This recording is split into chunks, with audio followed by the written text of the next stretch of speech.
Hey guys, it's been a week and the eye bleach should have run its course by now. So I'm back with a sci-fi classic that's been adapted to screen twice.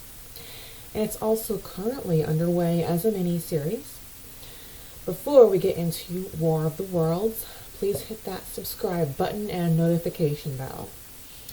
Alright, War of the Worlds was written in 1898. Takes place in England. Starting in a few small towns and making its way to London, the story is narrated from a first-person point of view by a man who remains unnamed throughout. And his goal is to survive the Martian onslaught and find his wife.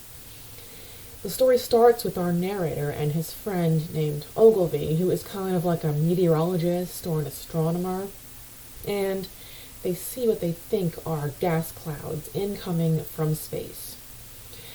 Then the story takes off pretty quickly, with those gas clouds crashing to Earth as large cylinders containing all the alien tripods that quickly get out and attack with heat rays and toxic gas.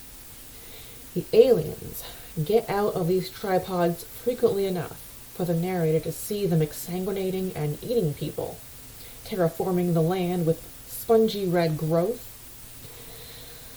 The attack goes on for days and moves from the small town in England to London, and London is quickly leveled, and all kind of death and destruction is left behind, burned buildings, defleshed bones of people and animals alike, and precious few survivors, including the narrator, hiding from the aliens in what's left of some of the houses and scavenging for food until the attack slows down and stops. The survivors start to find each other, and it becomes apparent that the aliens were not equal to the blood-borne bacteria and pathogens they ingested when they exsanguinated people. The story ends on a high note when our man finds his wife safe and sound. Now, I'm going with both the 1953 and 2005 movies in this video, and I'm mostly covering the 1953 movie from memory, so bear with me.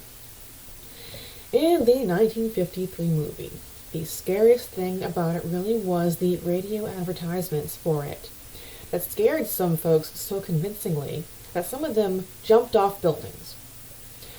From what I can remember, it takes place in the present time, 1953, in the United States, and the aliens showed up in colorful spaceships with laser beams mounted on top to vaporize anyone foolish enough to be in their sight. There wasn't enough death and destruction to stop the screaming lady from cooking fried eggs for breakfast the next day, but the aliens still got out of their ships, one getting close enough to touch her but not hurt her, and shortly thereafter they died from airborne bacteria.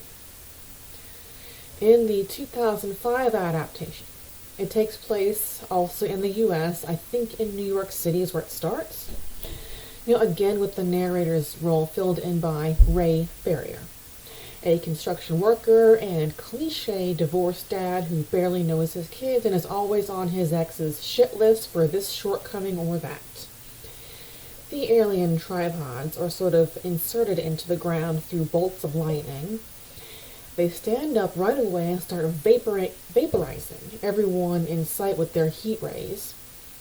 Then it's running, screaming, looting, carjacking, and hiding. The goal of this small dysfunctional family is for Ray to get the kids back to his ex in Boston, where there aren't any aliens attacking. On their way, they hide out in the basement with a man named Harlan Ogilvy, who takes the role of the artilleryman from the book, including the line, "This isn't a war, any more than there's a war between men and maggots. This is extermination." While not verbatim from the book, it is an appropriate paraphrasing.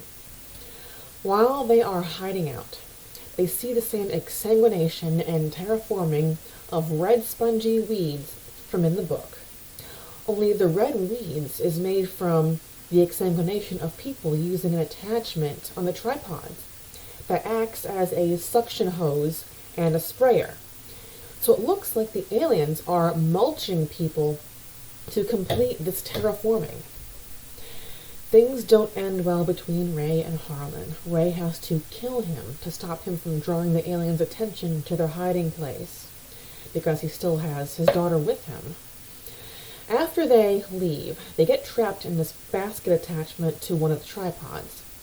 And as luck would have it, there's a soldier in the basket with them who has a live grenade.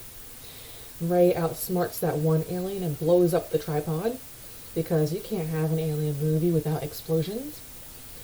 The movie ends on the same high note as the book, with Ray successfully getting his little girl back to his ex, and finding that his son made it there without him when they got separated.